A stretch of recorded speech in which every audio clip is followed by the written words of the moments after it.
வணக்கம். புதுவை மற்றும் தமிழக எல்லைப் பகுதிகளில் வசிக்கும் மக்கள் இரு மாநில வாக்காளர் அட்டையை வைத்திருப்பதை கண்டுபிடித்து நீக்க நடவடிக்கை எடுக்க வேண்டும் என்று நாகை மற்றும் காரைக்கால் மாவட்ட ஆட்சியர்கள் கூட்டாக அறிவித்துள்ளனர். சட்டமன்ற தேர்தலை முன்னிட்டு நாகை மற்றும் காரைக்கால் மாவட்ட ஆட்சியர்கள் கூட்டம் நடைபெற்றது. பெருந்தலைவர் காமராஜர் நிர்வாக வளாக மாநாட்டு அரங்கில் நடைபெற்ற கூட்டத்தில் இரு மாவட்ட காவல்துறை, வருவாய்த்துறை மற்றும் கலால்துறை அதிகாரிகள் கலந்து கொண்டனர்.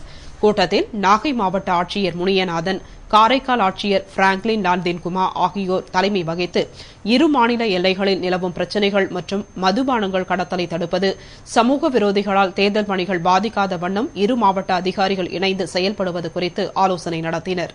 பின்னர் செய்தியாளர்களிடம் கூறுகையில், இரு மாவட்ட எல்லைகளில் வசிக்கும் சிலர் 2 மாவட்டத்திலும் வாக்காளர் அட்டை மற்றும் ரேஷன் கார்டுகளை வைத்துள்ளதை கண்டுபிடித்து ஒரு அடையாள அட்டையை பறிமுதல் செய்து நடவடிக்கை மேற்கொள்வது என்று நாகை மாவட்ட ஆட்சியரும் இரு மாவட்ட அதிகாரிகளின் கூட்டு நடவடிக்கையை தொடர்ந்து இரு மாவட்ட நல்லுறவை வளர்க்கும் வகையில் செயல்கள் தொடரும் என்று நம்பிக்கை தெரிவித்து காரைக்கால் ஆட்சியரும் கூறினார்.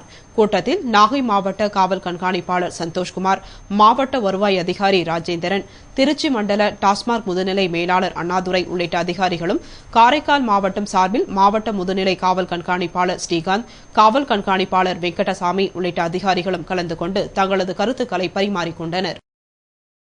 புதுவை சட்டசபை தேர்தலில் போட்டியிட நாளை முதல் வரும் 26ஆம் தேதி வரை மனு தாக்கல் செய்யலாம் என்று கலெக்டர் ராகேஷ் சந்திரா அறிவித்துள்ளார்.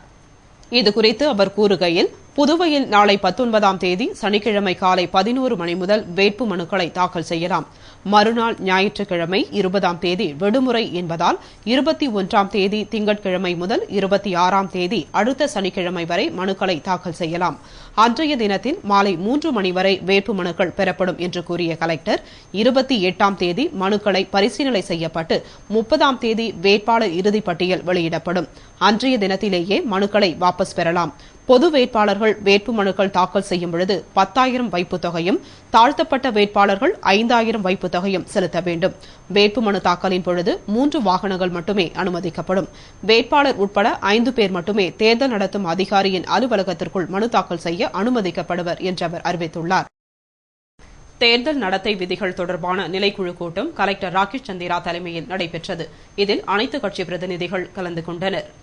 புதுவை சாரம் கலெக்டர் அலுவலகத்தில் தேர்தல் நடத்தை விதி சம்பந்தமான நிலைக்குழு கூட்டம் நேற்று மாலை நடைபெற்றது. கூட்டத்தில் காவல்துறை உயர் அதிகாரிகள், அங்கீகரிக்கப்பட்ட அரசியல் கட்சி பிரதிநிதிகள் பலர் கலந்து கொண்டனர். கூட்டத்தில் கலெக்டரும் தேர்தல் அதிகாரியுமான ராகேஷ் சந்திரா பேசினார். அப்பொழுது அவர், தேர்தல் நேரத்தில் அனுமதிக்கப்பட்ட நேரத்திற்கு பின்னர் பிரச்சாரம் செய்யக்கூடாது. வாக்காளர்களுக்கான அடையாள சீட்டு தேர்தல் துறையால் மட்டுமே வழங்கப்படும். எனவே வேட்பாளர்களோ அரசியல் கட்சிகளோ வழங்குதல் கூடாது. அப்படி வழங்கினால் பறிமுதல் செய்யப்பட்டு அதற்கான செலவு வேட்பாளர் கட்சி செலவாக கணக்கிடப்பட்டு வழக்கு பதிவும் செய்யப்படும். மேலும் பள்ளி அருகேயும் வழிபாட்டு தலங்கள் அருகேயும் தேர்தல் பிரச்சாரம் செய்யக்கூடாது என்று கூறினார். பூகம்பம், சுனாமி, கதிர்வீச்சு பாதிப்பை சந்தித்து வரும் ஜப்பானில் இருந்து 500 இந்தியர்கள் பாதுகாப்பாக தாயகம் திரும்பினர்.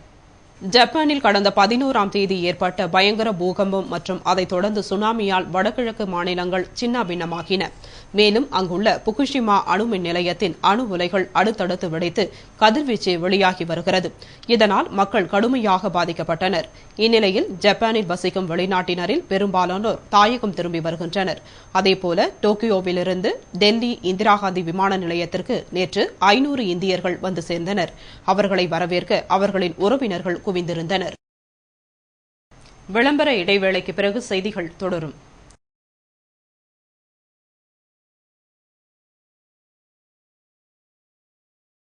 எப்பா நேத்து அச்ச காத்துல நம்ம தோட்டத்துல முருங்கமரம் சாஞ்சி போச்சு. அத அம்மா விட்டு என்ன பண்ண கேட்சி. மரத்தை வீணா தூக்கி போட்டு போறாங்க அம்மா. கீரை வச்சு தெருவுங்களை எடுத்துக்க சொல்ல. முருங்கை எடுத்து நாடார் கடையில வித்துரு. சரிப்பா. ஏய், அந்த கேலிய விட்டுற போறடா. வெட்டி நட்டு வச்சா துளுக்கம், மறுபடி காய் காய்க்க வீணாகிட போறா. சரிப்பா சரிப்பா. சாதாரண முருங்கை மரம் உடைஞ்சாலே அதை வீணாக்கிடாம அந்த கிளையை வெட்டி இன்னொரு மரத்தையே உருவாக்குற நீங்க, மனுஷன் செத்துட்டா மட்டும் அவனுடைய கண்ணை மண்ணில் புதைச்சும் நெருப்பில் எரிச்சும் வீணாக்கிறீங்களே. இதை என்ன மாதிரி பார்வை இல்லாதவங்களுக்கு தானமாக கொடுத்தீங்கன்னா உங்கள் மூலியமா நாங்களும் இந்த அழகான உலகத்தை பார்ப்போம்.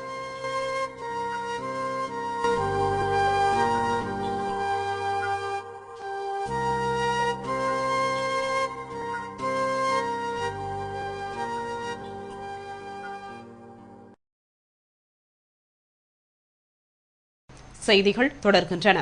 ஜப்பானில் சுனாமியால் பலியானோருக்கு புதுவையில் நடைபெற்ற இரங்கல் கூட்டத்தில் முதலமைச்சர் வைத்தியலிங்கம் கலந்து கொண்டு மலர் தூவி அஞ்சலி செலுத்தினார்.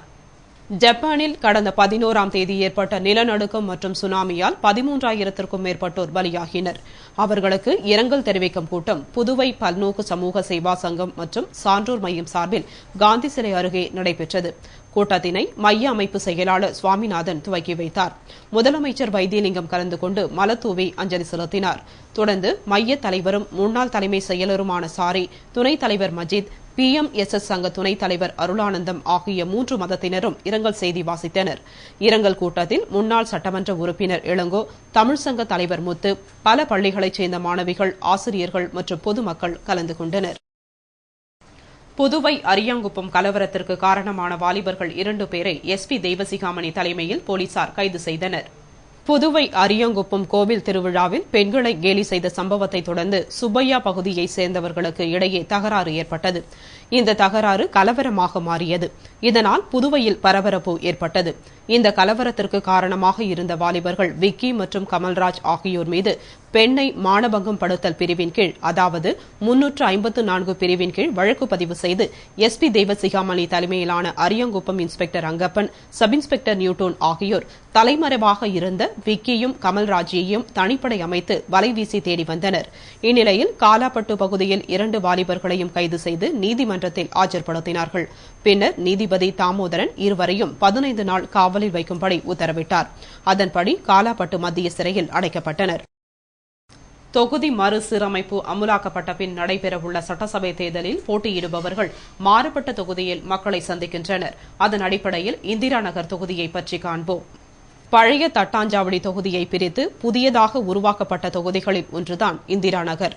பழைய தட்டாஞ்சாவடி தொகுதியில் இருந்த இந்திரா நகர், திலாசுப்பேட்டை, வீமகவுண்டன் பாளையம், தன்வந்திரி நகர் ஆகியன சேர்ந்து இந்திரா நகர் தொகுதியாக உருவாகியுள்ளது. இந்த பகுதிகளுடன் உழவர்கரை தொகுதியின் தர்மாபுரி வார்டு, ரெட்டியார்பாளையம் தொகுதியின் கோவிந்துப்பேட்டை வார்டின் சில பகுதிகளும் சேர்க்கப்பட்டுள்ளன. இந்த தொகுதியின் வாக்காளர் எண்ணிக்கை 28,947 ஆகும். இந்த தொகுதியிலும் வழக்கம் போல பெண்களே அதிகம் உள்ளனர். அதாவது 14,825 பெண் வாக்காளர்கள் உள்ளனர். இந்த தொகுதியில் பெரும்பாலும் அரசு ஊழியர்களே அதிகம் உள்ளனர். குறிப்பாக காவல்துறையினர், ஜிப்மர் ஊழியர்கள் மற்றும் மத்திய அரசுத்துறை ஊழியர்கள் இங்கு உள்ளனர். இத்துடன் செய்திகள் நிறைவடைந்தன. வணக்கம்.